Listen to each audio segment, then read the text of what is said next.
In the early 1920s, one man decided he could solve a country's biggest problem by printing money. At first, it sounded genius. Then, it destroyed an entire nation.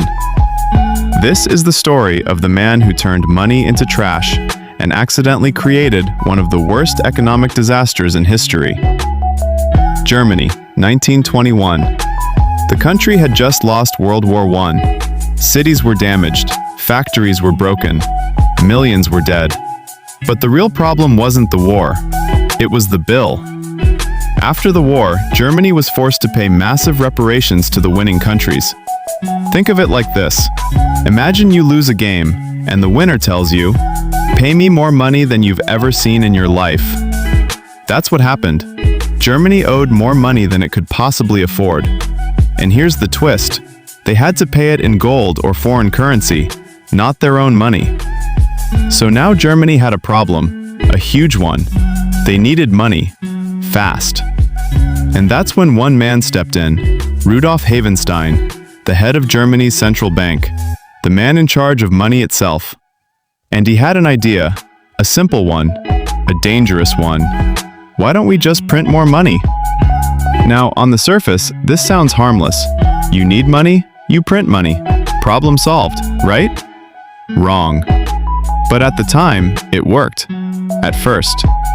The government started printing more and more German currency, and suddenly, things felt better. Workers got paid, bills were covered, the economy started moving again. It was like giving sugar to a tired kid, instant energy. But there was a catch, a big one. Because money isn't just paper, it's trust. And the more you print, the less each piece is worth. That's exactly what was happening, but nobody noticed yet, not fully. Because the real disaster was just getting started. By 1922, Germany kept printing, and printing, and printing. Why? Because the problem didn't go away. They still owed money. And now, they needed even more. So they printed faster. This is where things got weird. Prices started rising, slowly at first. Bread that cost 1 mark now cost 2, then 5, then 10. People noticed, but they adapted. Okay, things are just getting a bit expensive. No panic, not yet. But behind the scenes, something terrifying was happening.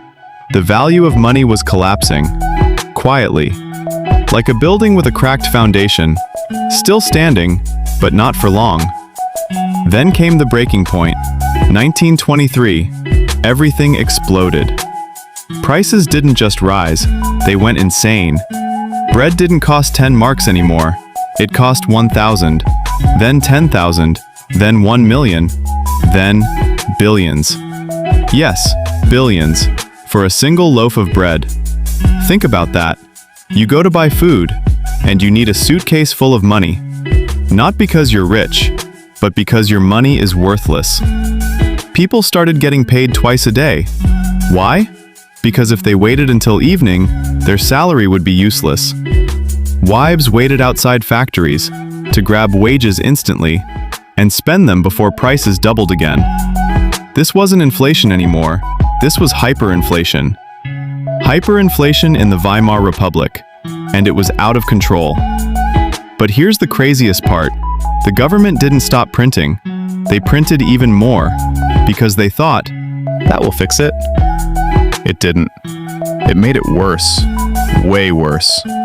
At one point, people burned money to stay warm, because it was cheaper than firewood. Kids used stacks of cash as toys, not because they were rich, but because the money meant nothing. Imagine your life savings turning into garbage overnight. That's what happened to millions. Years of hard work, gone, just like that. And this is where the real damage began. Because when people lose money, they don't just lose wealth, they lose trust. Trust in banks, trust in government, trust in the future. And when trust disappears, chaos replaces it. Businesses collapsed, jobs vanished, crime increased, desperation spread everywhere. People weren't just poor, they were angry. And anger is powerful. This economic disaster didn't just destroy money, it changed history. Because in that chaos, people started looking for someone to blame, someone to fix everything, someone strong. And that desperation would eventually open the door to something far more dangerous. But before we get there, let's go back to the man behind it all, Rudolf Havenstein, the man who kept the printers running. Why didn't he stop? Why didn't he realize what was happening? Here's the truth. He did see the problem, but he believed something else. He believed printing money wasn't the cause. He thought rising prices were the problem, and printing money was the solution. It sounds backwards, but that's what he believed. So every time prices went up, he printed more money to help, which made prices go even higher, which made him print even more. It became a loop, a deadly loop, like trying to put out a fire with gasoline. And by the time anyone realized the truth, it was too late. The system had completely collapsed. The German currency became worthless, useless, dead. Finally, the government did something drastic. They stopped the printing. They introduced a new currency, and slowly, very slowly, things stabilized. But the damage was already done. Millions had lost everything. Savings wiped out, dreams destroyed, and the country was left broken, economically, socially, emotionally. And here's the twist most people don't expect. This wasn't just a money story, it was a power story.